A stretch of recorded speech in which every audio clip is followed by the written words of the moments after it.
Apúntate al curso superior online de seguridad informática y hacking de sistemas impartido por la Universidad Rey Juan Carlos y Prosultin. Puedes informarte en esta dirección de correo: seguridadinformática@prosultin.es. Te la repito: seguridadinformática@prosultin.es. No te olvides de informarte. El mejor curso de seguridad y hacking que podrás encontrar online. Mierda. Hasta luego.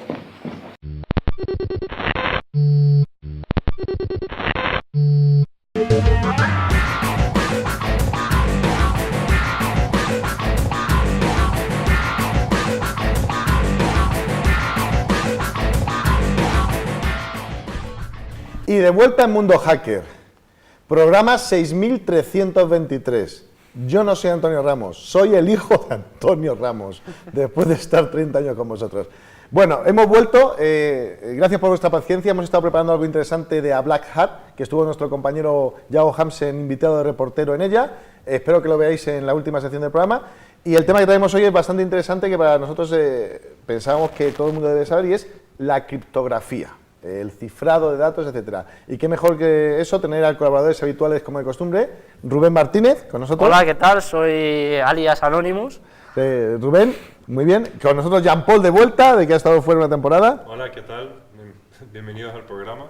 Y, cómo no, en este caso, ¿quién mejor que Deathmaster, Ramiro, de invitado de nuevo? Hola, hola a todos otra vez. Sí, como sabéis, Ramiro es esa persona que hacía en Hack4Crack las delicias de estas revistas con las que pasamos nuestras infancias y nuestra adolescencia. Yo no recuerdo escribir esa.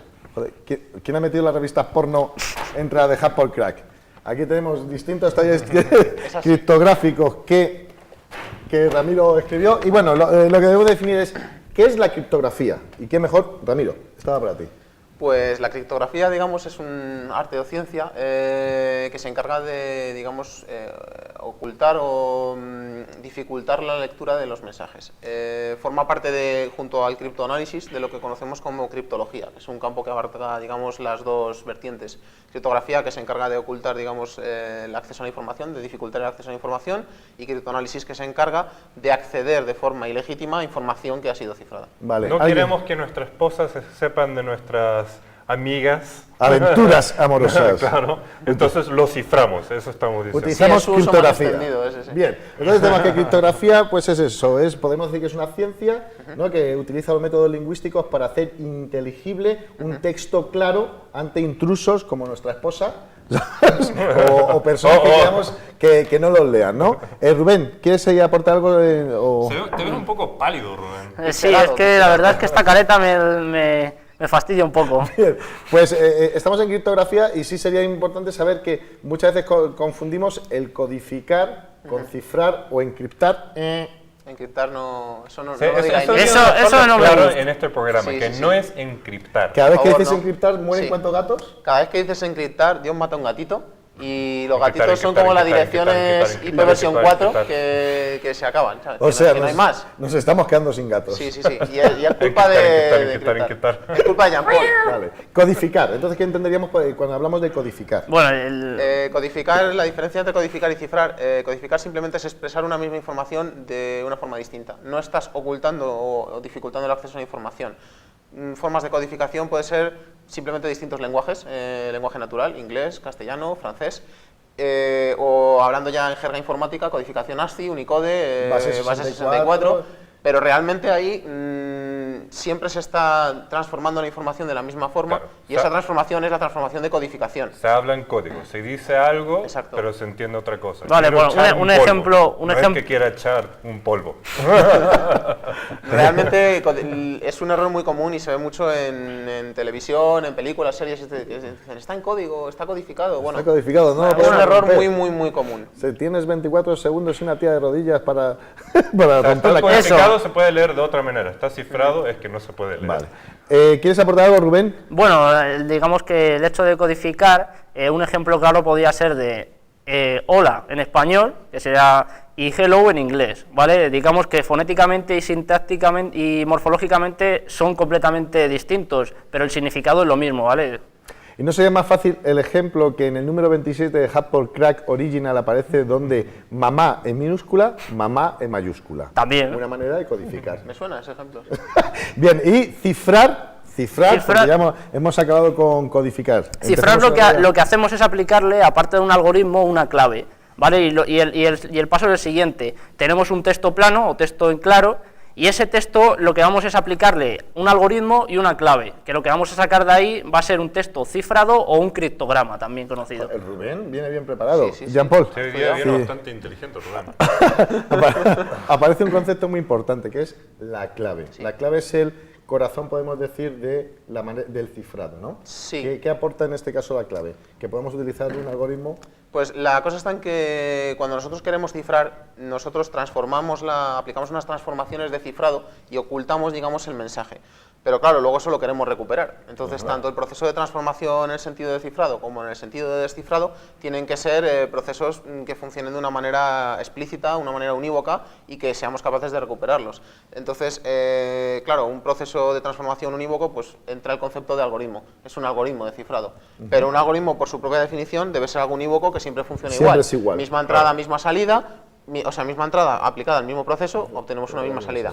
Como no es conveniente hacer eso porque queremos que la salida no sea siempre igual, para que varíe hay que variar la entrada, porque el proceso no puede variar. Con lo cual, ahí es donde está la clave. Hay dos Entonces, entradas. yo tengo un secreto. ¡No es Rubén! Anda, nos tenía engañados. ¡Nos has engañado! Creo que es Jesús. descifró su cara. Sí. Jesús está... Lo tengo encerrado en el maletero de mi coche. Joder, nos habías engañado a todos, Rubén. Jesús. ¿Lo habéis pensado? ¿Creíais que era Rubén? Yo te lo juro, 100%. Pero si esto está pixelado, ¿cómo te lo puedes creer? Porque Yo decía que- ahí después hablaremos al final de escenografía. Por eso hemos tenido la Yo fotografía. pensaba que estaba lento. Bien, pues en este cifrado que... Entonces estamos diciendo que lo que estamos hablando en la clave es que yo tengo un secreto, utilizo este secreto para cifrar un mensaje, y si luego quiero compartir este secreto o ese mensaje oculto con otra persona, yo debo compartir mi secreto con esa otra persona. Luego él aplica el secreto y ve el mensaje oculto. Criptografía simétrica. Claro, ahí es la manera Estamos en la que entrando se ya en otro punto. La manera en la que se comparten esos secretos Chungo a veces. no siempre deben compartirse. O sea, depende Bueno, pero de es la una técnica práctica, es una práctica criptográfica. normal, Sí. o sea, yo cifro lo más normal, agarro WinZip o WinRAR, ¿no? Claro. Lo empaqueto todo, le ponemos una contraseña, lo enviamos por correo y le decimos en el correo, oye, la contraseña es tal para abrir la... Sí, eso tiene Pero, sus problemillas. pero ahí. aquí es donde nacen en verdad dos conceptos, lo que es la criptografía simétrica, que viene a ser lo que estamos hablando ahora, que existe una clave única y el problema del traspaso de esa clave y el secreto compartido, y la criptografía asimétrica, ¿no? Entonces, ¿qué sería la criptografía asimétrica? Pues a diferencia de la criptografía simétrica, donde tenemos el problema del secreto precompartido, que es cómo intercambio la clave que utilizo para proteger el mensaje, es lo que decía Jean-Paul, necesito traspasar el secreto, ¿cómo le paso ese secreto? Cifrado. Bueno, entras un poco en la pescadilla que se muerde la cola. Entonces, en los años 70 surge la criptografía asimétrica, en la cual ya no existe un secreto único para cifrar el mensaje, no es una misma clave para cifrar y descifrar. Ahora entra el concepto de la pareja de claves. Existen dos claves complementarias, compatibles, y una se utiliza en un sentido y otra en otro. De forma que cuando yo tengo dos claves, una decido que es mi clave pública y otra es mi clave privada. Mi clave pública se la doy a todo el mundo, no hay ningún problema. Mi clave privada solo la conozco yo, está protegida. Vale. De forma que cuando alguien quiere enviarme información cifrada, solo tiene que coger mi clave pública, que la tiene todo el mundo, es accesible, cifrar la información con esa clave, yo lo recibo y la descifro con mi clave privada. Oye, se nota que el Ramiro sabe un montón, ¿eh? Entonces, ¿cómo la clave pública es aquella que nos permite cifrar, y con la clave privada es la única que podemos descifrar nuestros mails que han sido cifrados con nuestra clave pública? Por eso es importante a veces ponerle a nuestra clave privada una passphree, para que si alguien alguna vez, y guardarla en un buen sitio, claro, también, porque si alguien alguna vez nos consigue nuestra clave privada y esa clave privada no tiene una contraseña, la puede utilizar para descifrar todos los correos que están cifrados con nuestra clave pública. De hecho, en PGP, una de las opciones que te da es proteger lo que tú decides que es la clave privada por una password. Bueno, de hecho en PGP es obligatorio. En sistemas como RSA, en certificados SSL, muchas veces no se utiliza porque se supone que el certificado ya está en un sitio seguro, pero en sistemas como en PGP la clave privada está a su vez cifrada de forma simétrica y protegida por una clave que es el passphrase. Vale, que puede ser 1, 2, 3. Entonces, El problema, Claro. por poder, puede. Otra cosa es que deba. Vale. La historia es que a mí me gusta siempre utilizar un símil, lo he dicho muchas veces, que una cadena es tan fuerte como el más débil de sus eslabones. No sirve de nada una clave RSA de 4096 bits si la contraseña es 1, 2, 3, 4. De hecho, es muy complicado. de hecho, hay un ejemplo típico de eso. No sirve de nada RSA de 4096 bits si luego a la hora de comparar las firmas digitales se utiliza una comparación de cadenas. Hola, Sí, Nintendo. vamos. Que se podría decir que la seguridad hay que aplicársela a la clave y no al algoritmo, ¿vale? Vale. Pues hemos visto que tenemos el concepto de claves, la pública privada, que la que permite cifrar y la que permite descifrar, y que la privada debe estar bien guardada y además protegida por un passphrase consistente, robusto. Eso es lo que es claves asimétricas, Asimétricas. pero en simétricas estaríamos hablando de una sola clave, ¿vale? Para cifrar y para descifrar. Una password.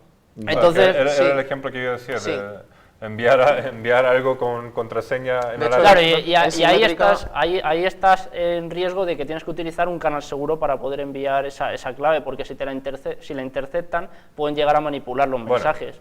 lo más normal es que mucha gente sabe la misma clave. No es como que yo consigo la clave por una página Claro, y no se porno, da la nada. comparto con todos y de repente cierran Sí. mi cuenta. Veo Está cierta claro. fijación con el tema. Cierta fijación con el porno, ¿sabes? Bien. Entonces, hemos conocido la clave pública privada y tal. ¿Qué algoritmos utiliza el cifrado asimétrico? Asimétrico. En asimétrico encontramos hoy en día principalmente dos. Tenemos por un lado el algoritmo del Gamal, que digamos es la compleción del sistema de intercambio de claves de Diffie-Hellman, que fue digamos el pionero, y por otro lado tenemos el algoritmo RSA, que viene de Rives, Samir, Adelman. Son los nombres de los tres matemáticos que crearon este sistema.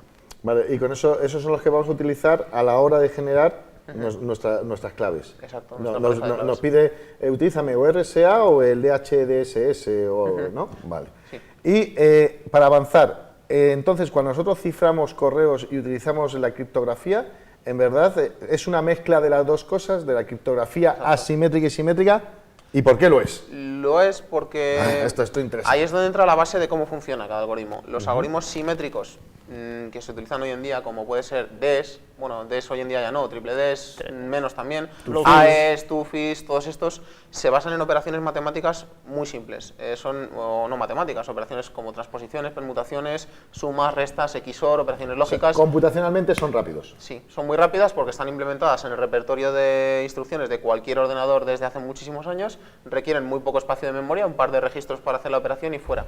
Sin embargo, la criptografía asimétrica se basa en problemas matemáticos muy complejos. En el caso de RSA se basa en el problema de la factorización de los números enteros, y en el caso del Gamal se basa en el problema de del logaritmo discreto, que se conoce. Esto es para rayarte este tema, ¿eh? bastante. Espero que Es matemáticamente complejo. espero que nos des unas diapositivas para poner según vamos hablando Sí, y que la sí. gente pueda comprenderlo bien, Sí, ¿no? sí, sí, yo os las daré. Luego vosotros las ponéis cada una en un sitio que no es y así les troleáis un poco. Pues y ahora sí vamos a ver cómo funciona cuando ciframos el mail. Aparece una cosa, es decir, vamos a utilizar asimétrico y simétrico simultáneamente. Aparece una cosa que se llama, que es la clave temporal, ¿no? Vale, eso es una clave de sesión que se va a generar automáticamente. este Se genera, muchacho, es un random que se genera con los movimientos del ratón y del teclado. Digamos que PGP funciona de la siguiente manera. Lo primero que va a hacernos nos va a comprimir el mensaje, luego va a generar la clave de sesión. Sobre esa clave de sesión se va a cifrar con la clave pública del que va a recibir el mensaje y se va a enviar el mensaje. O sea, la clave de sesión es sobre la cual utilizamos criptografía asimétrica. No, simétrica. Sí, no, a ver, quiero decir, el que mensaje se completo, cifra el tanto en mensaje. PGP como en SSL o como en cualquier sistema de estos, se genera una clave de usar y tirar, que la puedes llamar como quieras. En el caso de PGP, pues aleatoria. En el caso de SSL se genera, digamos, compartiendo información aleatoria de cliente y servidor, pero al final tienes una clave temporal que se genera en un momento dado del tiempo y luego se tira. Vale. Se cifra el mensaje completo con esa clave temporal, usando criptografía simétrica, que es simple y Simétrica, rápida, ajá. y luego esa clave se cifra con criptografía asimétrica. Asimétrica, De eso forma es lo que que refería. minimizas el tamaño que hay que cifrar usando métodos complejos y costosos y digamos que obtienes la eficiencia de los dos sistemas, la eficiencia de los dos mundos. Claro, es que no hemos dicho la trampa de que la criptografía asimétrica pues supone tener un mensaje a veces más pesado de lo que es el propio mensaje solamente al cifrarlo. Bueno, pero aunque nosotros hablemos de procesos complejos ¿Y por qué y caros, o sea, mi iPhone es perfectamente capaz de hacerlo en unos momentos dados. Sí. Total, los ordenadores de hoy en día son tan poderosos Sí. que deberían de poder utilizarlos Claro, sin ningún pero problema. piensa, por ejemplo, en SSL, mi ordenador personal puede ser tan potente que puedo cifrar toda la sesión con RSA, pero el servidor web del banco de turno, No. que tiene que soportar 100.000 clientes, puede ser potente como para cifrar la sesión completa de un usuario, o de 100 o de 500 con RSA, pero a la hora de términos de eficiencia, tener 100.000 usuarios y cifrar todas las sesiones con un método tan costoso cuando existe una alternativa igual de segura, que no tal, pues hombre, pero no es tan practicable. Es más eficiente cifrar Sí. simplemente la parte de autenticación, donde sabes que lo más Sí. sensible es tu contraseña. Claro, exacto. El resto de las cosas de que, hoy día comí un sándwich y estaba malo, no es tan... De hecho, hay páginas que lo que hacen es eso. Por ejemplo, antiguamente había ataques contra Twitter y estas cosas porque el proceso de login estaba cifrado, pero el resto de la sesión iba en claro. Y se podían hacer ahí apaños. Sí, las cosas que hacen los hackers. Si necesitas trabajo y una nueva profesión, hazte hacker. ¿No? Bien, Ahora, pero ¿por qué la gente no utiliza más PGP? Yo utilizo PGP, Pues pero porque- no es que la gente me envíe a mí sus correos y me digan, oye, descárgate mi clave pública y... Pues porque comparte tenemos tu que código". explicarlo en Mundo Hacker, porque es una cosa que está en el laboratorio, lo veremos, cómo lo podemos utilizar. Bueno, con Jesús trae las prácticas, lo sencillo que es que nadie lea tus mails, ¿sí? Pero hay que comentárselo a la gente cómo hacerlo, que es de una manera transparente para ellos. Ataques criptográficos, o sea, vale, ya sabemos cómo cifrar cosas, cómo utilizar la criptografía, pero ¿existen los ataques criptográficos? ¿Alguien lo utiliza? Hombre, existen. Desde... ¿Adivino la contraseña desde lo que de mi es- novia? Sí. Y aplicar ingeniería social, ataques mining the middle... Pero yo digo sobre los textos, sobre el criptograma, sobre el texto, cifrado. vale, vale. A eso me refiero, ese es el análisis, el ataque criptográfico. Desde la época de, digamos, los algoritmos clásicos, existen métodos de que eso hace criptoanálisis. mucho, ¿no? Hace mucho, sí, unos cuantos meses o 2000 años. Eso sí, 2000 años. ¿no? Existen métodos criptoanalíticos para poder obtener información y hoy en día esto ha ido evolucionando a lo largo de todos los algoritmos clásicos, la máquina Enigma, todo esto, y hoy en día en criptografía digital siguen existiendo distintas técnicas para, digamos, intentar encontrar debilidades en los algoritmos que nos permitan obtener pistas. Entonces, existe. Un ejemplo es la fortaleza de RSA se basa en el problema matemático de la factorización de números enteros, que es lo que hemos comentado antes. Pues ese es un problema que a la hora de intentar romperlo... Ahí empezamos con el ordenador cuántico, el que nos vendió José Manuel, el que funciona con aire, ¿no? Ese. Vale, no, cuéntalos. Este sistema, romper un RSA, es un problema de complejidad exponencial. Entonces, eso en la teoría de la complejidad que se ve en computación, pues es algo que cuando aumenta un poco el tamaño de la clave, la complejidad de romperlo es estratosférica y no se puede, no es Vale. practicable. Ya, eso sí, es un proceso que sí, de verdad, es costoso computacionalmente. Sí, de hecho, tardarías más en romper ciertas claves RSA que el tiempo de vida que llevamos en el universo. No está mal. En Ya el no- universo, ya al no loro, tengo ¿eh? tanta No hay que no llevar tengo bien. tanta paciencia. Bien. Entonces, un ejemplo es un algoritmo que inventó un matemático, que es el algoritmo de Shor, que reduce la complejidad y ya no es una complejidad exponencial, sino que es una complejidad logarítmica. Entonces, automáticamente la complejidad de romper este sistema decae, pero varios órdenes de magnitud. Pequeño problema, es un algoritmo cuántico. Tiene una parte que requiere hacer transformadas de Fourier cuánticas y hoy en día, con la tecnología de que disponemos, no se puede hacer a gran escala. Vamos, que IBM las únicas demostró... personas que tienen el ordenador cuántico es el Pentágono. Sí. Y Jean Paul. ¿no? Y Jean-Paul, también lo Dimitri. No, y Dimitri, pero también lo veréis en Deep Space o Star Trek de Next Generation. No, pero sí En que se ha Battlestar demostrado... Galáctica estoy seguro que tienen uno. Muy buena. Se ha demostrado ese algoritmo. IBM lo demostró en su día con un ordenador cuántico a nivel molecular y se demostró que el algoritmo funciona. Es decir, es cuestión de tener... Los recursos, ¿sabes? Es cuestión de poder querer gastar los 100.000 millones en tu ordenador cuántico. Vale, Jesús, ¿quieres aportar algo? ¿Tú eres un tío inteligente? ¿O No, lo de pareces, mate- por lo de- menos? De matemáticas no me gustan. Un muchacho sincero. Bien, pero ¿qué utilidades? Es decir, porque estamos hablando... Bueno, la verdad que está quedando bastante claro, porque esto es difícil de explicar Sí. verbalmente. Pero ¿qué utilidades o qué aplicaciones en el mercado hay, ¿no?, que nos permiten utilizar criptografía para hacer la vida más segura o más fácil? Más segura. Más ¿Enigmail? fácil. Enigmail o, por ejemplo, TrueCrypt también nos permite... Claro, sí, claro. o sea, si TrueCrypt estamos Es que trabajando hay que en hablar oficina- desde el punto de vista para o cifrar lo que son correos, o si queremos cifrar carpetas, o cifrar nuestro propio sistema entero, cifrar pendrive, etc. Vale, yo pienso que si yo soy alguien que trabaja en oficina y de repente me tengo que adecuar, no sé por qué, al LOPD, alguien me dijo, oye, que tú tienes datos sensibles. Vale, pues tendremos que cifrar de alguna manera esos datos. Esa información. Donde yo pienso que la gente que digamos, no tiene como millones de dólares para gastarse en un ordenador cuántico para cifrar, hay soluciones muy asequibles como TrueCrypt, Sí. que es open source, se descarga libremente, o sea, de manera que está disponible libremente. Sí, sí. Y lo mejor es que yo le digo, genérame un disco cifrado de 8 gigas, ¿no? Algo que pueda caber en mi pendrive, por ejemplo. Y lo llevo como un volumen y hay una versión ejecutable desde el pendrive también para abrir ese fichero de 8 gigas y ver qué hay dentro de ese fichero que está totalmente... Y te deja elegir todos los distintos tipos de algoritmos que tú quieras, desde los más estándares como el AES hasta los más complejos de mezclar Blowfish con Algoritmos de AES. escala. con- Sí. Pues entonces tenemos que hay utilidades, Enigmail la veremos en la práctica, para utilizar cifrado de mails. Ah, bueno, claro, el ¿sabes? cifrado que yo Sí, hablaba sí. es cifrado de cualquier cosa, ponerlo en una carpeta que está cifrada. Enigmail, ciertamente para los correos. Para los los correos. correos. O sea, Sophos era ver determinadas aplicaciones que nos hagan la vida más fácil y podríamos utilizar. Sophos el- Encryption, por ejemplo, también ¿Sí? es otra es una empresa Sophos, por lo que No también- jodas, que Sophos es una empresa. Sí, sí, sí, sí, Pues pero que que no también- paga, no hables de Sophos, ¿sabes? No, pero bueno, tiene por un lado, bueno, saca herramientas para poder hacer lo que tiene la parte de TrueCrypt y otra pues también para cifrar lo que son correos electrónicos, también lo que muy hace interesante. Enigmail, ¿vale? Bien, y el tiempo se va reduciendo y podríamos hablar un poquitín de la firma digital, ¿vale? Para ya separarlo de lo que hemos visto que es el criptograma y el cifrar las cosas y qué aporta o en qué consiste la firma digital. Bueno, Pues antes hemos comentado un punto importante porque se ha hablado de clave pública, clave privada y cuando lo dije en su momento comenté que son dos claves compatibles y complementarias, que yo leo tus artículos. Anda, chaval, lee un artículo de Ramiro. Ah, no, esa no es. Esa no. No, probablemente no tenga mucho que leer. Vale, es que continúa. Las dos claves son complementarias y yo decido que una hace el rol de clave pública y la otra hace el rol de clave privada. O Porque sea, además, hemos estado engañando a la gente durante todo el rato. eso es, Es verdad, valía para... sois unos hackers, Joder, qué hacks son. la ingeniería social. Vale, disculpa, Ramiro. Lo que... No pasa nada. Pero tú eres... el- Ramiro, el de ¿eres tú Hardcore Crack. el de Hardcore Crack? Sí, sí. Vale, Creo que De hecho una pone, careta encima, de hecho ¿verdad? pone en los cuadernos Ramiro, Deathmaster. Sí, eso mira, es. este chaval te leía en Sí. aquellos...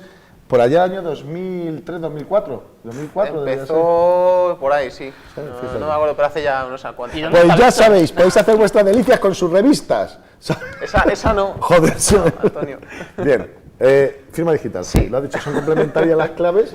¿Qué es lo que ocurre? Que lo que yo cifro, digamos, cuando yo con una clave utilizo un proceso de cifrado, el proceso de descifrado lo tengo que utilizar con su clave complementaria, pero es que le podemos dar la vuelta. El mecanismo estándar es, todo el mundo tiene mi clave pública, entonces todo el mundo aplica una transformación de cifrado sobre mi clave pública y solo yo puedo aplicar la transformación de descifrado sobre mi clave privada. Sin embargo, si damos la vuelta al sistema, yo cojo una determinada información y aplico el proceso de cifrado a mi clave privada. La parte contraria sería que se debería aplicar el proceso de descifrado sobre mi clave pública. ¿Qué es lo que ocasiona eso? Ahí es donde entra la firma digital. Es decir, solamente yo, que poseo mi clave privada, puedo generar una firma digital válida. Porque tú con mi solo identidad. tienes la clave privada. Solo yo soy el que puede utilizar mi clave privada. Vale, explícamelo, pero a mí me gusta que me lo expliques, tío, como lo hacías en revista. Un texto, generas el hash del texto. Claro, bueno, y sobre eso ese hash... Eso viene después, digamos. vale. O sea, la idea es que yo puedo generar firmas y cualquiera con mi clave pública puede verificarlas. ¿Qué es lo que ocurre? Que para verificar la integridad, si yo quiero cifrar, debo de poder recuperar todo el mensaje. No tiene sentido que yo comprima perdiendo información porque luego no la voy a poder recuperar. Pero en el caso de una firma, lo que quiero es verificar la integridad. Luego, a lo mejor, no es necesario, si mando un fichero de 1 giga, a aplicar cifrado sobre 1 giga solo para comprobar que lo he generado yo. Ahí es donde entran los algoritmos de hash, que son algoritmos unidireccionales de resumen. ¿Qué es una función hash? Tú que función. quieres participar con nosotros muchas veces. Una función hash no es tienes ni puta idea, tío. Jean-Paul, deja a Jean-Paul, que es... Es una función inyectiva donde la imagen solamente Muy bien, tiene- este tío va a llegar lejos. Bien, sabe bien. matemáticas. Este tío estudia matemáticas. Además de otras cosas, ¿no? Como lo que es fuerte frente a colisiones, que siempre es la entrada, la salida siempre es de igual tamaño y bla, bla. Lo podéis leer, Lo podéis leer en las internet. revistas. ¿En la Deja por revista? crack. Sí, bien, pues disculpa, La que se lee, ¿no? La que- vamos a utilizar la función hash en algún momento, ¿no? Lo que se hace es que yo tengo el mensaje que voy a enviar, que puede ir cifrado o no, y eso es independiente, y yo lo que hago es sacar un resumen de ese mensaje con una función hash, de forma que obtengo una, digamos, característica del mensaje pequeña, de un tamaño pequeño, que puede ser 128 bits, 256, 512, dependiendo del algoritmo. Como su huella digital. Y esa ¿no? información lo que hago es cifrarla utilizando el mecanismo de firma digital. Vale. De forma que yo le puedo enviar, por ejemplo, a Jean Paul un correo con un fichero de 1 mega y mi firma digital de ese fichero va a ocupar muy poquito. Él descifrará mi firma, que contendrá el hash del fichero que yo calculé. Por su parte va a calcular el hash del fichero que ha recibido y si esos dos hashes coinciden, el fichero no ha sido alterado. Vale, y ahí conseguimos pues lo que la firma digital pretende, es decir, la integridad de la información, la no la revocación, autenticidad la y el no repudio. El no repudio, Porque el que lo hizo fuese, Exacto. porque era el único que tenía la Claro, que carga luego privada. no pueden decir, no, pero yo nunca te escribí ese correo. ¿Cómo que no? Sí, pues, tengo la prueba matemática para sí, demostrártelo. pero no, es una pena que todavía la Administración Pública de Estado y todo esto que se pasan pajas mentales, ¿sabes?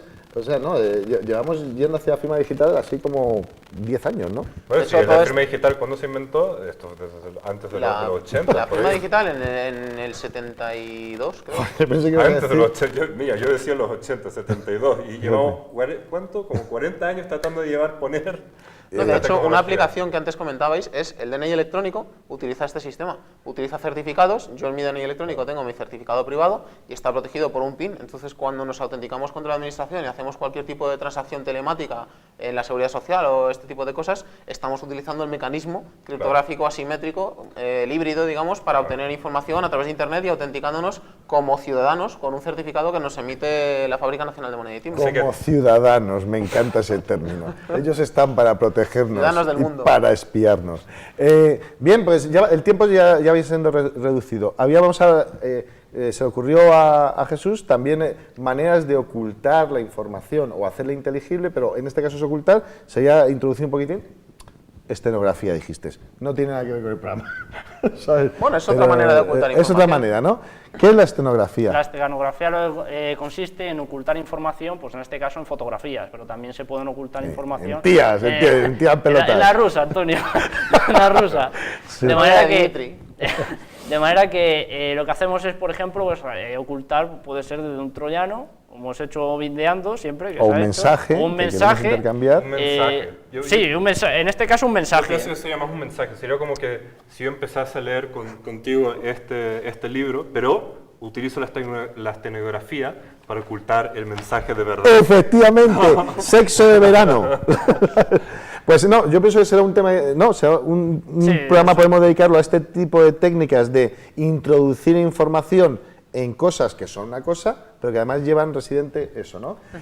No sé si queréis aportar algo más, me parece súper entretenido este programa. Yo pienso que lo único de comentar de la estenografía es que la razón por qué se estudia esto no es tanto, obviamente, por querer ocultar, pero se estudia bastante porque los que lo utilizan para ocultar los mensajes son usualmente organizaciones como terroristas, del 11M. Criminales, hackers. Claro, Criminales. claro, los terroristas hackers, vamos.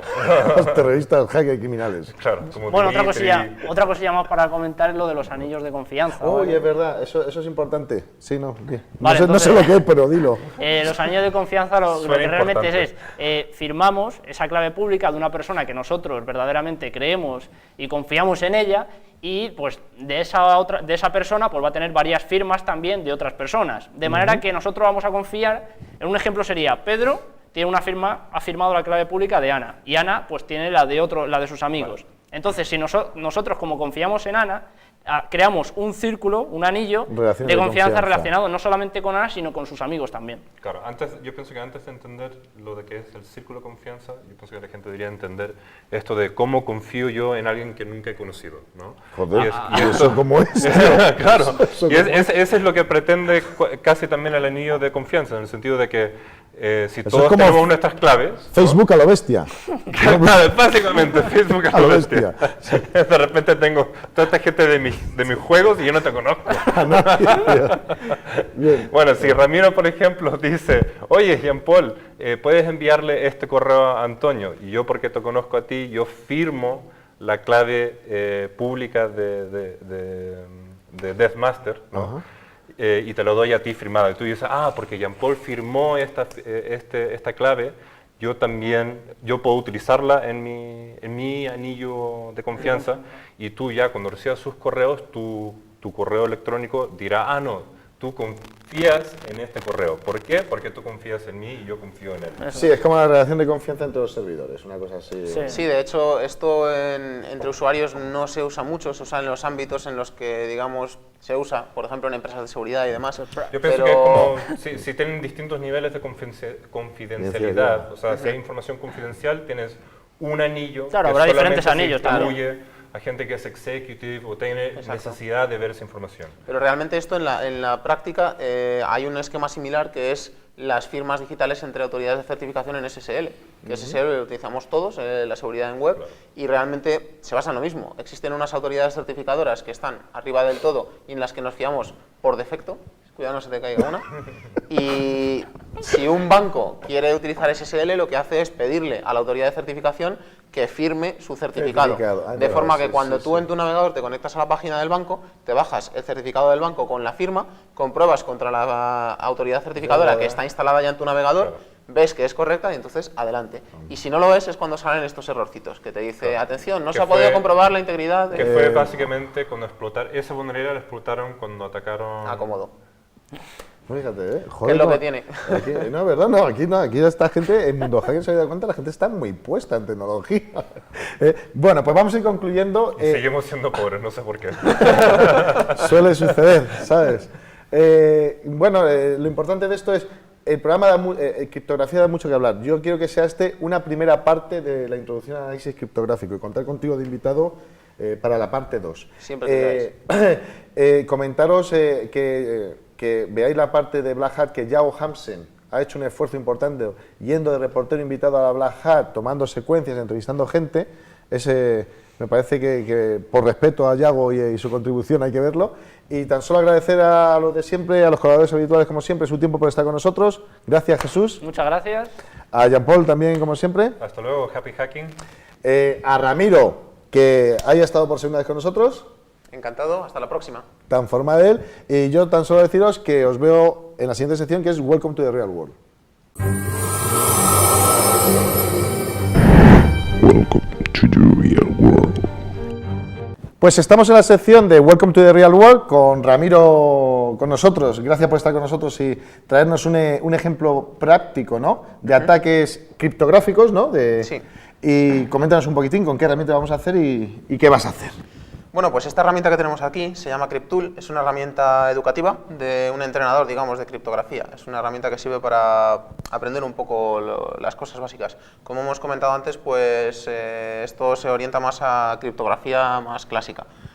También trae elementos para la criptografía moderna. Aquí podemos cotillar un poco por sus menús. Entonces tenemos herramientas de cifrado y descifrado simétrico, clásico, simétrico moderno, con algoritmos de los que se utilizan y que hemos comentado. Sí, el RC4, DS, etcétera. Exacto, los típicos que se utilizan pues en Wi-Fi o se utilizan en cifrado SSH y este tipo de cosas. Luego tenemos asimétrico, que es los típicos algoritmos de intercambio de claves, que bueno, también hemos hablado, los criptosistemas híbridos que combinan, digamos, los dos mundos. Vale. Incluso pues parte de firma digital, PKI. Y está destinado a que la gente practique, ¿no?, en técnicas de cifrado y ataques criptográficos o análisis criptográfico, ¿no? Sí, está destinado a aprender, digamos, los elementos básicos de lo que es criptografía y criptoanálisis, para ver cómo funcionan por dentro los algoritmos, cómo se comportan y, bueno, herramientas básicas. Esta es una versión, la CrypTool 1, luego hay una versión que es CrypTool 2, que es una cosa completamente distinta, una reimplementación y un nuevo concepto, bastante más avanzado, pero realmente para empezar...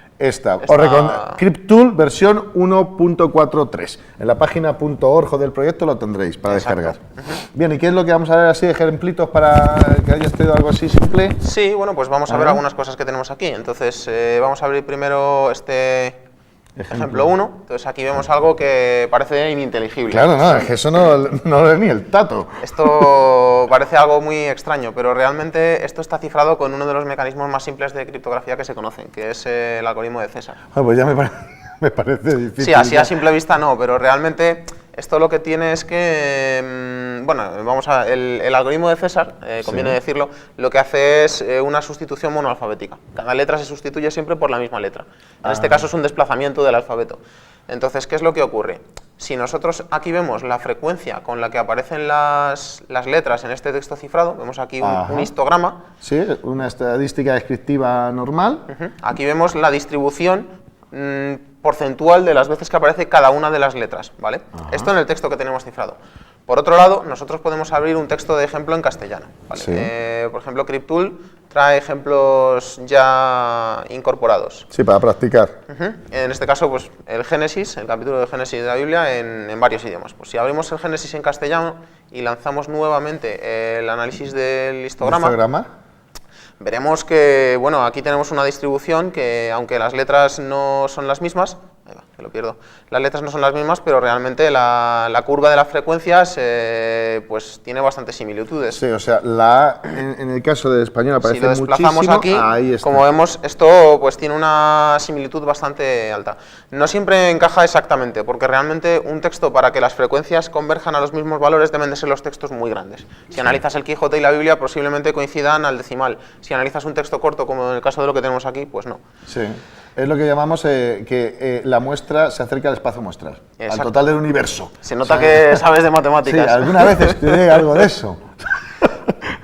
Entonces, Entonces hemos visto que se producen frecuencias que son Claro. letras más utilizadas y que podrían ser convertidas por la otra, ¿no? Claro. Eso es lo que hace. Entonces, esto nos lleva a uno de los, digamos, ataques más básicos que hay, que es el análisis de frecuencias. Entonces, aquí si hacemos en análisis cifrado simétrico, solo texto cifrado, vemos que ya viene preparado para varios algoritmos. Entre ellos si le el decimos César. el César, lo que hace es analizar el texto de referencia, que es el Génesis, y el texto que tenemos, hacer una superposición de los histogramas y hace una adivinación, digamos. Dice, parece ser que el desplazamiento obtenido es este. Es la C en este caso. Dices descifrar y voilà, aquí tenemos el texto. descifra. Descifrado. Ah, muy buena, muy buena. ¿No serás tú Deathmaster ese que escribía para Haspel Crack? Creo que está esperando ahí fuera. Pero... Vale, práctica una superada. Hemos conseguido Bien. descifrar el texto, ¿vale? Con el método Cesarera, con la herramientita Cryptool. ¿Vale? Entonces, para ver algo más complejo, una evolución, digamos, de estos sistemas de cifrado simples, lo que es el cifrado monoalfabético, pues pasa a ser el cifrado polialfabético, en el que se quiere, para que no analicemos las frecuencias y veamos qué letra corresponde a qué letra, lo que hacemos es que una letra no siempre se descifre por la misma, entonces se hacen sustituciones polialfabéticas. Vale, intentamos ofuscar un poco el método. Claro, la idea es aumentar siempre la complejidad del algoritmo hasta, bueno, de hecho en criptografía, digamos, no digital, se llegó a complicar hasta el nivel de la máquina Enigma, que aquello era... La caña. Se necesitó inventar los ordenadores para romperla, o sea que... Vale. Y aquí tenemos ahora un texto de nuevo cifrado. Exacto. Vale. Entonces, bueno, aquí decimos, vamos a ver qué es lo que nos dice el histograma. Y esto ya no tiene tanta característica, o sea, un lenguaje tiene unas diferencias mayores. Hay letras que se usan mucho y letras que se usan poco. Esto ya empieza a ser un poco más uniforme, no tiene la pinta de ser un lenguaje. Vale. De hecho, si intentamos, no lo vamos a hacer por motivos de tiempo, pero si intentamos lanzar un análisis de César, esto no va a funcionar. No funcionaría, vale, perfecto. Pero esto está cifrado con el algoritmo de Villeneuve. Que viene incluido sí, para ser también, atacado sí. dentro de él, ¿no? Sí, viene Dentro del para programa. cifrar, hacer las pruebas y viene también para lanzar ataques. Entonces, si vemos aquí un análisis por el algoritmo de Villeneuve, esto lo que va a lanzar realmente por debajo, aquí tenemos el análisis de Villeneuve, por debajo lo que va a lanzar es un método que se llama método de Kaspersky, que lo que hace es, viendo las repeticiones de grupos de patrones de caracteres, adivina el tamaño de la clave y a partir de ahí, pues viendo esa, digamos, comparando con determinadas construcciones del lenguaje se puede inferir una clave. Esto ya lo hace un poco, se puede hacer por fuerza bruta, se puede hacer de determinadas maneras, pero lo importante es saber el tamaño de la clave. Vale, que es ese número 6 que nos ha salido Claro. ahí, ¿no? Y es cripto, ¿no? Cripto. Esto lo que hace es que si nosotros tenemos grupos de caracteres que en el texto en claro siempre se cifran con la misma parte de la clave, siempre van a cifrarse igual. Entonces, aunque una letra no siempre se cifre con la misma, si tenemos los tres mismos caracteres en el texto original que coinciden con los tres mismos caracteres de la clave, nos darán los tres mismos caracteres cifrados. Vale. Y a partir de ahí es donde se rompe un poco este esquema. Entonces, si le damos a descifrar, nuevamente Voilà. descifrado. Bueno, esto es automágico. Esto es No, es muy, muy interesante la automágico. herramienta. ¿Sabes? Y un ejemplo más vamos a ver de... Esto ya no lo vamos a descifrar porque requeriría un proceso manual bastante más largo. Que este es el que le llamas tú... Vamos a ver ¿cómo se llama? lo que sería el cifrado homofónico. Homofónico. ¿Qué es lo que ocurre? Que como nosotros lo que queremos es que el análisis estadístico del texto cifrado aporte la menor información posible, lo que hacemos es, si la frecuencia de aparición de un carácter es 8 veces más que la de otro, asignamos 8 veces más posibles traducciones o, digamos, conversiones a la letra que aparece con mayor frecuencia. La idea es que en el texto cifrado todas las letras aparezcan con una frecuencia similar. Parecida, de tal manera Claro. que volvamos a un gráfico casi uniforme del todo, ¿no? Ajá. Así hacemos lo que se conoce como confusión. Entonces, si nos vamos aquí a herramientas para análisis y vemos un histograma, vemos que esto ya pues no es completamente uniforme porque el texto no es muy largo y al final siempre se producen anomalías, pero realmente esto ya tiene una pinta bastante más plana. Entonces el análisis de estadísticas o de patrones ya no nos va a revelar tanta información. Ajá. Esto es un ejemplo un poco más avanzado y bueno, requeriría un criptoanálisis un poco más manual. Vale, y después de otra manera tiene la opción para empezar a atacar, si sospechamos que es este tipo de cifrado, para Sí. empezar a trastear con él e Sí. intentar descifrar el texto, Se ¿verdad? puede hacer directamente aquí un análisis por sustitución y entonces es cuestión de asignar las letras que crees que va con cada una y se puede ir haciendo prueba-error. Pues me parece una herramienta súper buena para introducirse en el análisis criptográfico. Darte, como siempre, las gracias por estar con nosotros y soportarnos. A vosotros, un placer. A vosotros recomendaros que utilicéis la herramienta que Ramiro nos ha traído, que cuando la descubrimos nos gustó mucho. Y tan solo deciros que nos vemos en la segunda práctica que viene con el compañero Jesús. Apúntate al curso superior online de seguridad informática y hacking de sistemas impartido por la Universidad Rey Juan Carlos y Prosultin. Puedes informarte en esta dirección de correo: seguridadinformática@prosultin.es. Te la repito: seguridadinformática@prosultin.es. No te olvides de informarte. El mejor curso de seguridad y hacking que podrás encontrar online. Mierda. Hasta luego.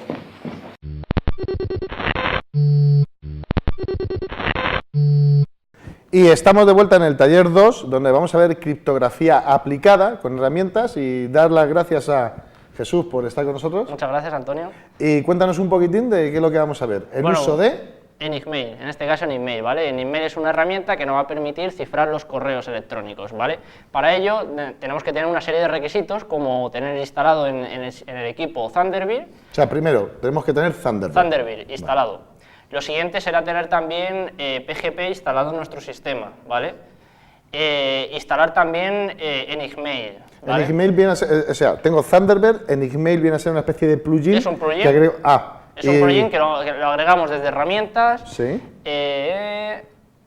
complementos, ahí está, extensiones, dentro de la ruedecita esta, le damos a instalar complemento desde archivo y buscamos donde lo hayamos descargado, en el directorio donde esté, ¿vale? Entonces le daremos a abrir, a instalar, en unos segundos nos aparecerá una especie de ventana y nos dirá que en 3, 2, 1 se instalará el plugin y se reiniciará Thunderbird y nos aparecerá una nueva pestaña que pondrá OpenPGP. OpenPGP. Entonces tenemos Thunderbird, instalamos esta especie de plugin que es Enigmail, y además tenemos que tener instalado PGP, que lo bajamos de la página oficial .org de Sí, PGP.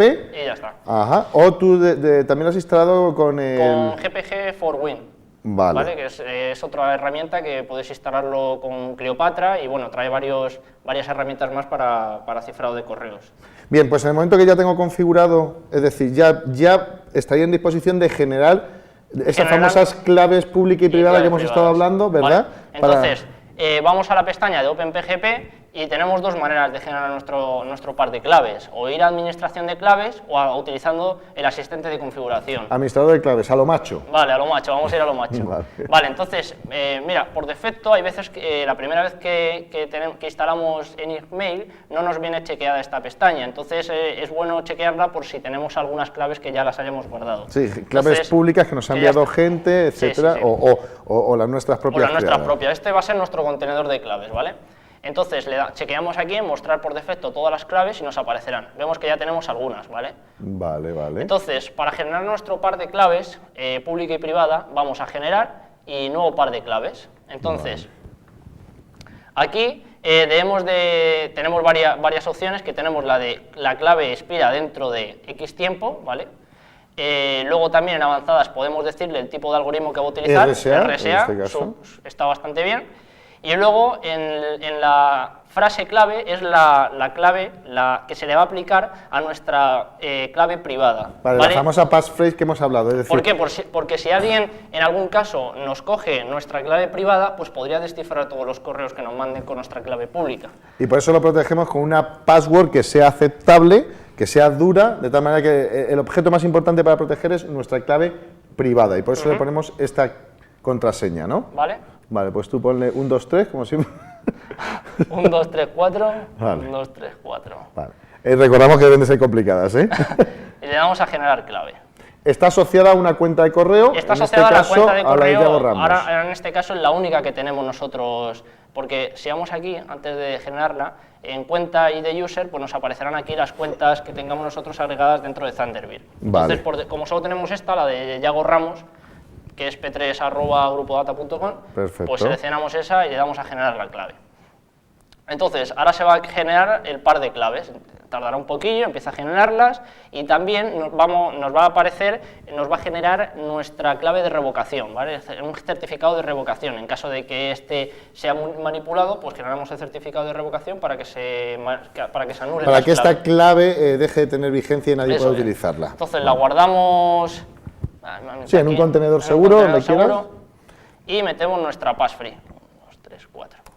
Vale, ¿Vale? perfecto.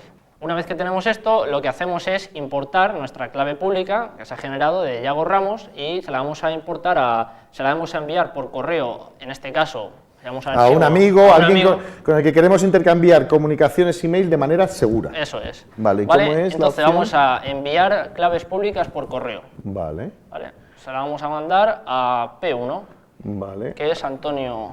Ahí está. P1, vale. Esta es mi clave Sí, pública. esta es mi clave. Para que nadie lea nuestros mails. Yo creo que con esto ya está. Vale, y enviar. Le damos a enviar. Vale, entonces. Vale, ahora el que recibe tendrá que incorporar esta clave pública a su repositorio Eso es en su contenedor de claves. y él podrá ya empezar a enviarnos mail cifrados a nosotros porque Ahora, tiene claro. nuestra clave pública, ¿no? Entonces, utilizando ¿Este en es nuestra él? clave, aquí nos ha Mira, llegado. ahí ha llegado. Esta es mi Ajá. clave pública. Entonces, esto lo que hacemos es guardamos la clave pública, vamos a generar una carpeta. Clave pública. Pública. Vale. La guardamos ahí. ¿Vale? Y ahora lo que vamos a OpenPGP, administración de claves, y debemos de unir en y aquí nuestro, debemos de en nuestro guardar contenedor. la de Perfecto. Sí, la clave, la de Yago Ramos. Que La nos de ha Yago enviado. Ramos, ¿vale? Entonces Vale, la vas vamos a importar. a importar claves desde un fichero, Ahí la tienes, clave pública. eso es, ¿vale? Dice Perfecto. que se ha importado correctamente Y y ahora ahora ya es cuando ya podemos escribir nuestro correo y cifrarlo con la clave pública que nos han mandado. Hagamos uno así, uno de prueba, Le rapidito. vamos a redactar, ¿vale? Vale, para P3, P3, vale, perfecto. Y asunto, esto no lo lee ni el tato. esto no lo lee ni el tato. Ni el tato. Mensaje oculto, mensaje privado. Mensaje, Privado. vale, enviar. Pero hay que bueno, seleccionar vale. también que queremos cifrarlo, ¿vale? Cifrar mensaje, también se podría firmar en caso de que queramos. Sí. Y ya, pues lo que vamos a hacer, lo curioso es que cuando le damos a enviar, nos va a aparecer el texto que aparece aquí, mensaje privado ya cifrado. Genera lo que se llama Vale. el bloque ASCII, ¿vale? Sí, eso es. Y ahora ya nosotros nos vamos como Yago Ramos Eso es. y vamos a recibir un mail que solo nosotros podemos Solo descifrar. nosotros, con nuestra clave privada. Privada, perfecto. Enviar, recibir. Mira, ahí ha llegado. Esto no lo lee ni el tato. ¿Vale? Y ahora, Ahora hay efectivamente, que escribir, claro, la passphree sí, para que podamos utilizar nuestra clave privada, y nos lo mensaje descifra, privado. mensaje privado. Pues no, la verdad que Jesús, primero de todo, darte gracias por el tiempo que siempre dedicas en preparar cosas de manera práctica. A vosotros solo cabe decir que os animamos a utilizar Enigmail y a intercambiar ya correos cifrados con vuestros amigos, etcétera, para que nadie pueda leer vuestros correos. Y tan solo deciros que os esperamos viendo las imágenes de la Black Hat en Ámsterdam después del informe Dimitri. Chao.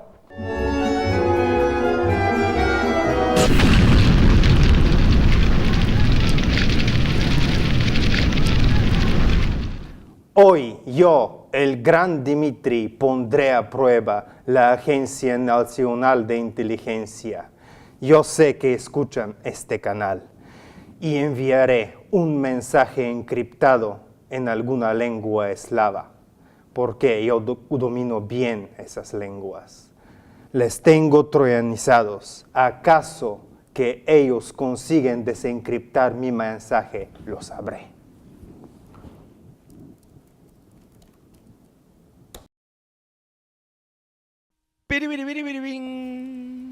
Mi capitán, Pero joder, no te he dicho 1000 veces que soy coronel.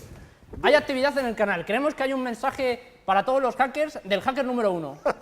Déjame ver. Efectivamente, métodos criptográficos. Estos malvados están utilizando métodos matemáticos. Puede retirarse, necesito poder de cómputo. Sí, mi capitán. Joder. Presidencia de Gobierno. Tengo un DEFCON 2, Seguridad Nacional. Sí, quiero hablar con el presidente. ¿Qué? ¿Que el presidente está paseando al perro? Bueno, con el secretario de Estado, que está en la feria de abril. Joder, quiero que me pasen con el CPD, Centro Nacional de Cómputo. Espero. ¿Sí? ¿Quién está al otro lado? ¿Con quién hablo? Identifíquese, grado. Yago Ramos. Graduación. Ah, que tú eres el de los mini-jobs. Sí, bueno. Quiero el ordenador cuántico. Llamo de la Agencia Nacional de Inteligencia. Que el ordenador cuántico que no funciona. ¿Pero por qué? Que está vacío, que no tiene nada dentro. Pero si eso lo vendió José Manuel, el de Security for All. Pero no funcionaba eso con aire. Por favor, asígname, déjalo, asígname 10.000 CPUs instantáneamente. Quiero hacer un ataque criptográfico contra un mensaje interferido. Espero.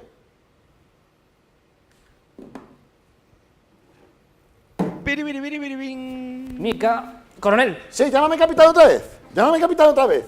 Dígame, que tenemos algo. hemos descifrado parte del mensaje y aparece un nombre, Dimitri. El este. Vuelven al ataque. Llama a los especialistas eslavos, a los que disponemos de ellos, si queda alguno. Sí, mi coronel. You wanna fuck with me? Mi capitán, permiso para entrar. ¿Cuántas veces he dicho que soy coronel? Perdón, mi coronel. Tenemos el mensaje descifrado, Trae. pero yo creo que las máquinas se han equivocado. Como especialista de lenguas eslavas, no creo que... Tú no tienes ni puta idea. Yo soy un número, yo leo los números. A mí en mi promoción me llamaban el número pi. Míralo, efectivamente. Porón, pompero, que viva España. Os esperamos en la dirección abajo señalada y geolocalizada. Pedimos la unificación de todos los cuerpos de hackers del mundo. Firma Dimitri. Te tenemos, Dimitri. ¡Joder, que soy coronel!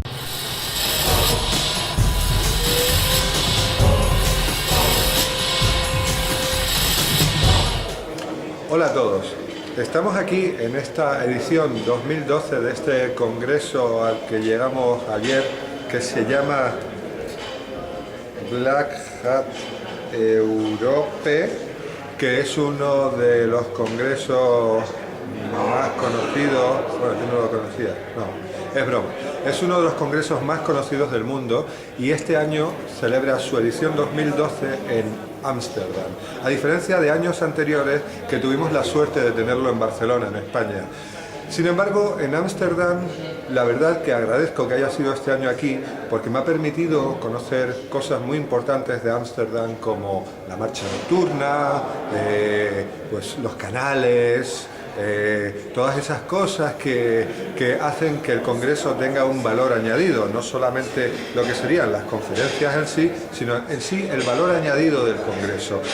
Este año, además de todas esas marchas nocturnas, que no os voy a contar porque no vienen al cuento, este año os presentaremos algunas de las conferencias, de las ponencias muy interesantes que se van a presentar aquí. Entre ellas, pues tenemos ponencias sobre dispositivos embedidos, sobre seguridad mediante troyanos, algún workshop muy interesante como basado en el Lake del código fuente de Zeus. Tenemos cosas bastante interesantes que os vamos a presentar. Además de esto, hablaremos con la organización, de modo que nos cuenten un poquito de cómo se organiza un evento como este y de algunas de las cuestiones más interiores de la organización de Black Hat Europa. Espero que os guste este reportaje que, bueno, he intentado que sea divertido y que tenga algún valor añadido para vosotros.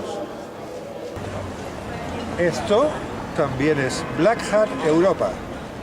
Estamos aquí en Black Hat 2012 a punto de entrevistar a Shane McDougall, que es un conocido experto en la trata de modelos de ataque. Ha hecho una serie de estudios sobre modelos de ataque y nos ha explicado una conferencia muy interesante en la que se hace un análisis exhaustivo de los actuales modelos que utilizan los atacantes. Vamos a presentarlo, es Shane McDougall. Hi, Shane. Can you please explain us a little bit so clearly for our viewers, our public, what was the conference like? Black Hat Europe, it's interesting. It's interesting. It's a lot smaller than Black Hat USA, but I like that. It's a lot more intimate. You can really get one-on-one with the speakers and the workshops and stuff. It was interesting. I like it. So you have also assisted to the conferences, and you were also an attendee of the rest of the conference. Yes. Yeah, I mean, some of the workshops are great. I mean, you get to play with the teensys and programming and stuff like that. It's a fun conference. A very, very European conference, which is refreshing. Also in Amsterdam, that's something we are very glad that's here in Amsterdam. Yes, very glad. All right, what was the central theme of your conference? Of my presentation? Yeah, of your presentation. Yeah. My presentation was basically about creating an offensive threat model, which is a threat model that's for attackers to use. Traditionally, threat models are out there for defenders, for companies to say, here's our product, how do we defend against it? But there's no real attack model out there for attackers, a threat model for attackers. So what we did was we kind of broke down a lot of the attacks that we've seen used in nation states, EPT type attacks, that sort of thing.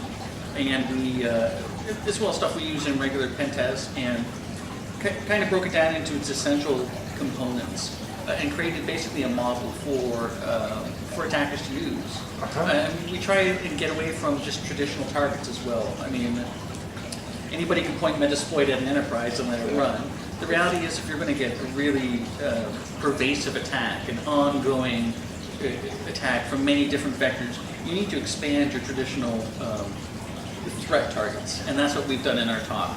We focus a lot on human element, non-traditional targets, like attacking employees' homes. Obviously not attacking with guns, but you know, going through the garbage, right? Because if you're going to be shredding your stuff at work, probably with cameras and stuff, but at your home, no. I mean, if they're shredding, they're probably using a real cheapo shredder, right? Their home is probably not well protected. Their home network's probably not well protected. And we also break down the targets into who are some of the people they hang out with, their family, what are their hobbies, that sort of thing. Just break everything down into as small individual components as you can. Every asset breaks down into individual components, and then you see, how do I attack that particular component? It's the less secure theory. It's something like you have a very secure system in your enterprise maybe, and then you just fly to another city, and in the airport you need a connection, and you connect to the open hotspot network, and there your security will be very exposed. So you analyze where the small parts of the security are to load such a sequence. You can get a better attack. Well, that's exactly right. And I mean, a lot of our talk too is about timing attacks, right? The right time, right place, and how you can really try and force those times of attacks. So for instance, conferences are a perfect example. When someone's traveling, like you said, I mean, you can force those windows. It's the same thing when people have patch windows. You notice that a lot of enterprises get attacked successfully during patch windows. Well, it's the same thing with humans. When's the human patch window, or when are their environmental variables changing and most exposed to attack? You know, when are they out of the bar? Can I get them out to a bar? Can I get them drinking? And when they're drinking, I can get their grab a hold of the laptop, grab a hold of the thing. I mean, there's tons of different ways you can make a person vulnerable. Yeah, that's very interesting. Last days I was thinking about one attack that could be made in the night during their sleep. You can make, if they are wake on land, for example, enable computers, they use wake on land, enable computers, and you use the time they are just sleeping, and you can switch on the computers at that moment. And all maybe the Windows services start and so on. You can throw an attack at this time. It's something like that. You are studying what's the better timing to make an attack. Sure. And we were actually just talking about this in the Teensy lab about developing some modules within that will be time-based attacks. Because if you're running a TC attack and you see all the stuff that's typing out on the screen, somebody's going to see that. Yeah, that's right. Hopefully somebody sees it. But if it's running at night, they're probably asleep. So, and again, you can model when they're awake, when they're asleep by checking, a lot of their activities, physical surveillance, that sort of thing. Very, very interesting. Thank you very much for your conference. And have the next time here. Well, I will. Thank you. Thanks for having me. Amsterdam. Thank you. Hi, my name is Jaro Hansen. Ken. He is Ken Mailer. He is one of the speakers in Black Hat Europe 2012. And his conference has been very, very, very interesting. About one of the legacy malware that I better know, that's Zeus. Can you explain the viewers what was exactly the theme of your conference and what were you trying to represent? So what we've seen in the last few years is a rapid growth of botnets, and specifically Zeus. And Zeus has been used for financial malware, so it's been stealing people's money from their bank accounts for several years.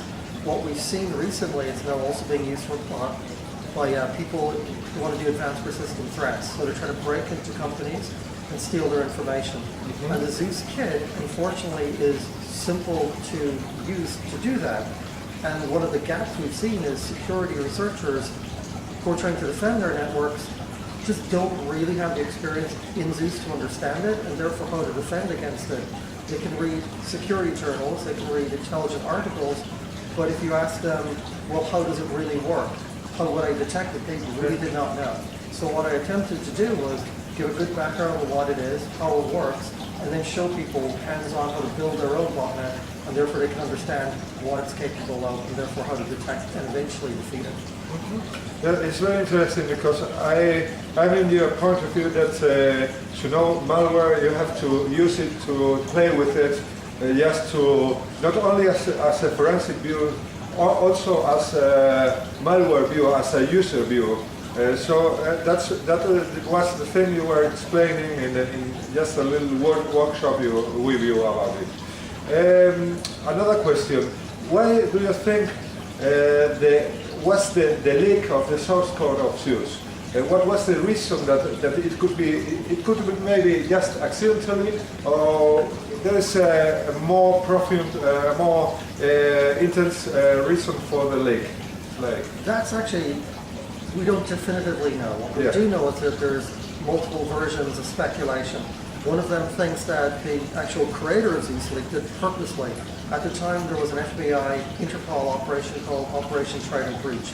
It took down a major Zeus crew, which is very closely linked to the author of Zeus. And many people think that at that time the author was very worried and just wanted to put that out there to distract attention. Other people think that the author of the Zeus code is making a lot of money out of it. So what he decided to do was, once he captured it, managed to take off the data protection. And believe it or not, there is no honor amongst thieves. So malware, people protect their own malware from unauthorized copying. Mm-hmm. So they think that once this person was able to figure out how to undo that they just release it purely out of malice. So we're not really sure. Uh-huh. And what was the natural evolution of the Zeus code from the lake until now? Are there very new big new versions that are then more dangerous, that are now more involved in banking, or what was the natural evolution of the leak? So when the leak occurred, first of all, everyone could actually get their hands on the source code, and they went in there and they looked at it. Now, some people, it was their first ever time getting hands on a really advanced version of malware. So what they did was they just customized it, and you had multiple Zeus crews, hundreds of Zeus crews, primarily around Eastern Europe and now globally, who just taken it and started deploying it. So banks and individuals have been it's been an exponential growth of malware. That's the first thing that happened.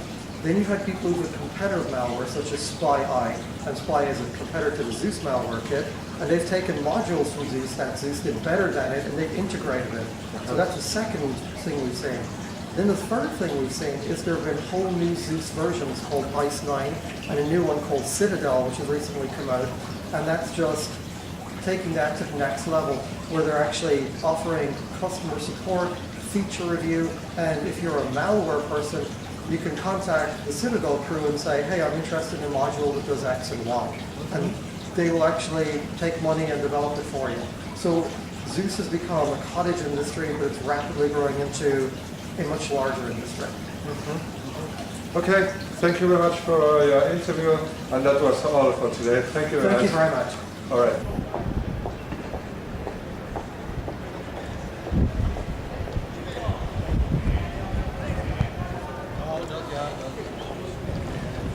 This is also Black Hat Europe. Estamos aquí con Simón Roses, ¿verdad? Roses, lo pronunciamos en español, entonces. Sí, Roses. Vale, Roses, que nos va a explicar qué hace un español en Black Hat 2012. Bueno, pues muchas gracias por invitarme a hablar con vosotros.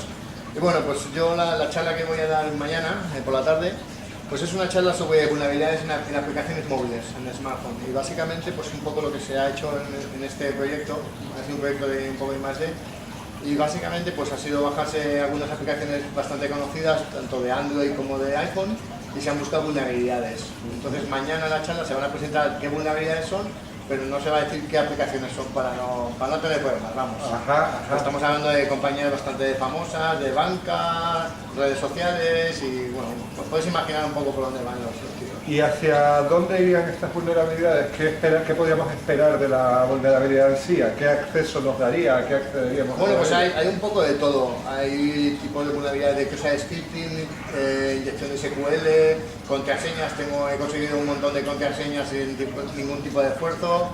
¿Qué más? Hay temas de permisos, aplicaciones que integran redes sociales que muchas veces a lo mejor no tiene tanto sentido, recogida de información, que muchas aplicaciones recogen una cantidad exagerada de información del dispositivo. O sea, hay un montón de serie de vulnerabilidades que expondremos en la charla.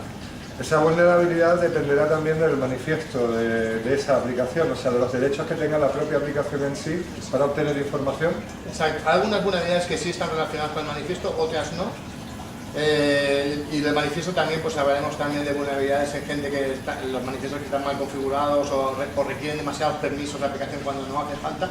Todo eso también lo vamos a cubrir ahí eso en Android. Luego en iPhone pues hay otro tipo de vulnerabilidades, ¿no? Vulnerabilidades, como conocerás en iPhone, aquella que fue muy conocida el año pasado de la geolocalización, por ejemplo, de la extracción de registros, por ejemplo, del propio sistema, ¿no? Sí. Eso, por ejemplo, bueno, es lo que también, eso exactamente, pues que Apple, pero al final todos, Google también recoge información, Apple, pero luego también hay un montón de empresas pequeñas que tienen, empresas, o sea, que no son los grandes, que también tienen aplicaciones con muchos usuarios y también recogen una gran cantidad de información. Entonces, también un poco la pregunta es, ¿quién te preocupa más, Google o Apple, que en el fondo por lo menos sabemos dónde están y quiénes son, o empresas que nunca has oído hablar que recogen prácticamente la misma información que ellos? Pues espero que sea muy interesante, te deseo suerte para pues espero que la gente disfrute y vea un poco las vulnerabilidades que hay en el tema de los móviles, porque hombre, ahora estamos hablando que muchas de estas aplicaciones tienen millones de usuarios, ¿no? Ajá. Veremos algo, extractaremos un poco de esa conferencia y sobre todo mucha suerte para mañana. Pues muchas gracias. Encantado. Gracias. Bueno, estamos aquí en Black Hat 2012 con otro español, con José Miguel Esparza de S21Sec, conocido en el sector, muy conocido en el sector en España y en otros países también, que ha venido a vamos a decir, a la parte Arsenal de Black Hat y que nos va a comentar qué es lo que tiene preparado para nosotros. Sí, pues yo lo que vengo a presentar es una herramienta de análisis de PDFs. Ahora que las vulnerabilidades de PDF, ¿verdad? Se llama. Sí, PDF.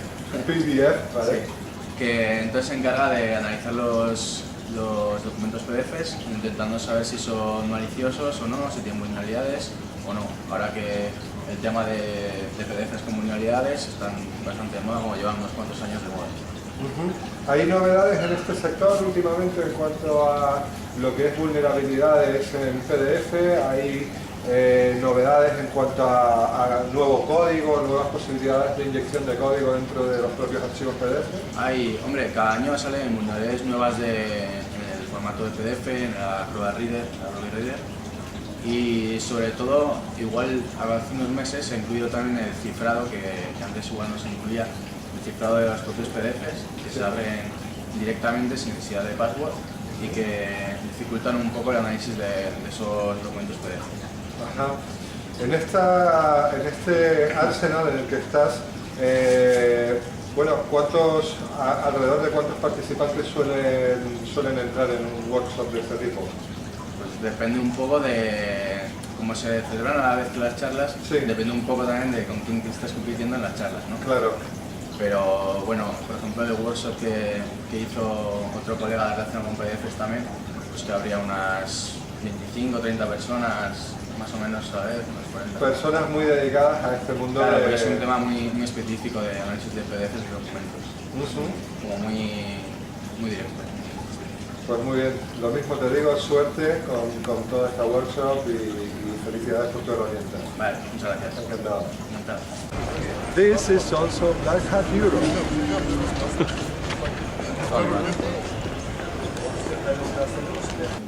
Estamos aquí en Black Hat de nuevo, entrevistando, entre otras cuestiones, a asistentes a este evento, y nos ha extrañado ver una chica tan guapa como esta que asiste a un evento como Black Hat 2012, entonces no hemos podido irnos sin preguntarle qué hace ella aquí en este evento.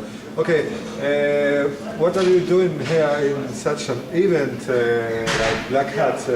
It's not very normal to see a woman here that comes to this kind of events. That's very true, unfortunately. But a few of us had to make a start, so I mean the reason I'm here is because I studied information security and I plan to get into this field and lead the career. So I thought it would be a good chance to see what the experts are doing and what they're tackling with. So since it was in Europe, I thought it was a great chance to participate and hopefully one day the one in Las Vegas. So you mean you come from Cyprus only for the event? Yes, mainly yes. Mainly yes. All right. So it's something like a professional interest, but at the moment you are working in security? In the moment I'm working in an IT firm, but it's not mainly security what I do. So I'm looking to get into security, and the main reason I'm here is to explore the possibilities and make a choice on the track I'm following. Very well, very well. Have you assisted to the conferences or workshops? Sorry? Have you assisted to the conferences and workshops? What do you mean about that? That were good conferences? What do you expect from them? I'm very pleased from the outcome of most of them. I mean, the knowledge is very important, and the people who spoke know what they're doing, so it's very inspiring. I haven't attended any of the workshops, but yeah, I'm just here to get new information and then go hands-on experience. So, and one very important question, what are you going to do tonight? Depends what you have in mind. I don't know.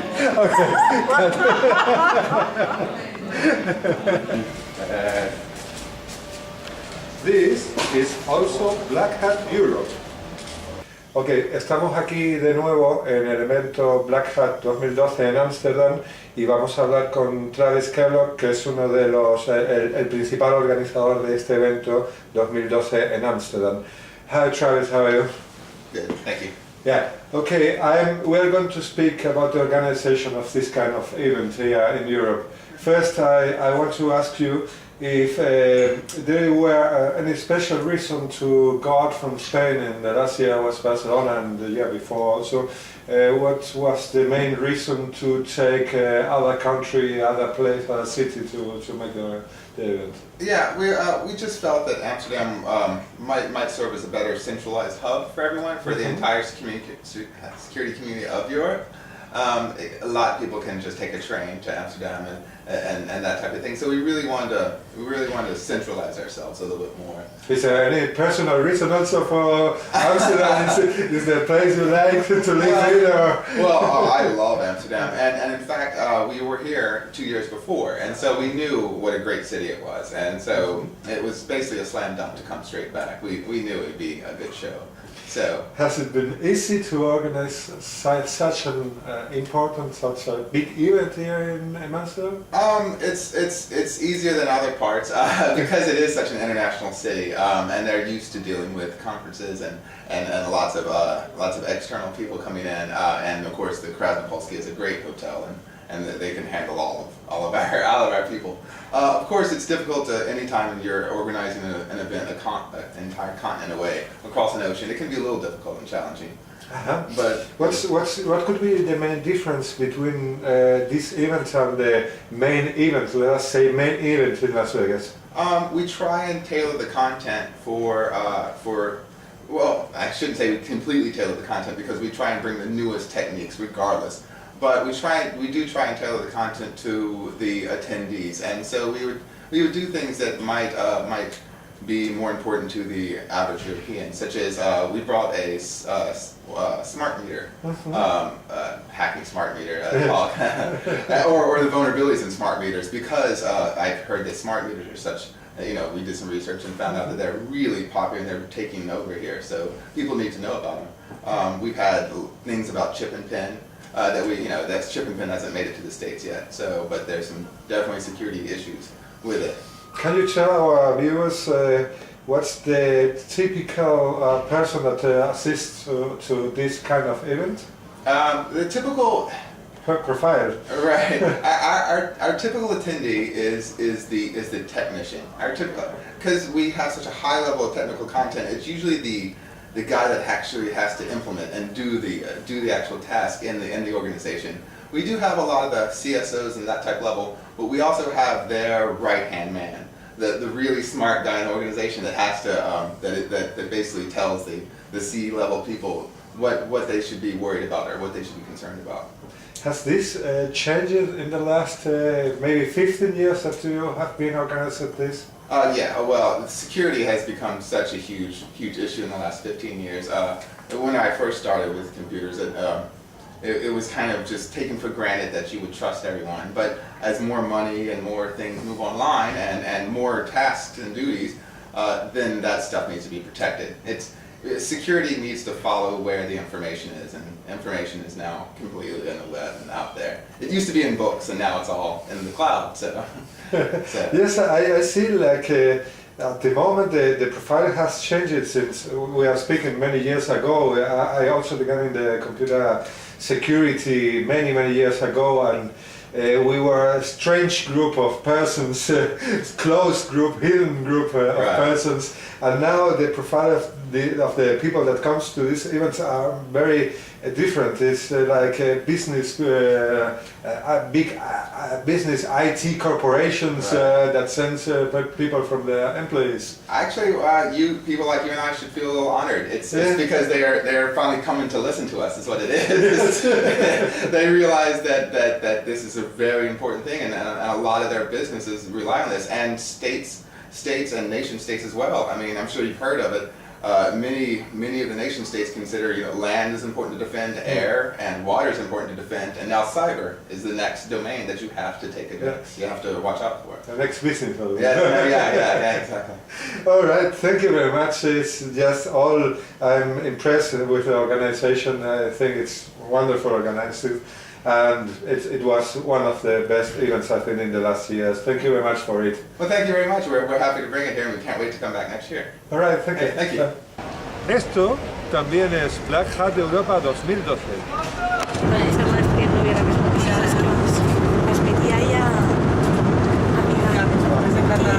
Bueno, como veis, esto se acaba aquí, como siempre acaba, en un avión camino de casa. Ya se acabó Black Hat 2012 este año. El año que viene veremos lo que pasa. Espero que os haya